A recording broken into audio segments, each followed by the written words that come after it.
இயேசுவை குல தெய்வமாக ஏற்றுக்கொண்டு எங்கள் வீட்டார் முழுவதுமாக இயேசு கிறிஸ்துவை வழிபட ஆரம்பித்தோம்.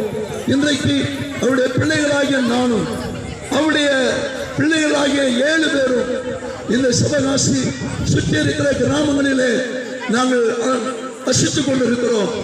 எனக்கு இப்பொழுது பிள்ளைகள் பேர பிள்ளைகள் இருக்கிறார்கள்.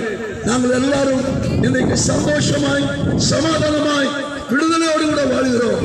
காரணம் இயேசு கிறிஸ்து பிறந்ததினாலே அந்த பிறப்பு நிமித்தமாக அவர் வந்து எல்லா ஜனங்களுக்காக பாவங்களுக்காகவும் சாபங்களுக்காகவும் ரோகங்களுக்காகவும் அவர் சிலுவையிலே ரத்தம் சிந்தினபடியினாலே அந்த ரத்தத்தின் புண்ணியத்தினாலே நாங்கள் சாபத்திலிருந்து விடுதலை ஆனோம். என் தகப்பனார் செய்த அந்த கொடுமையான காரியங்கள் எங்கள் வாழ்க்கையிலே வந்திருக்குமே ஆனால் இன்றைக்கு நான் உங்களுக்கு முன்வதாக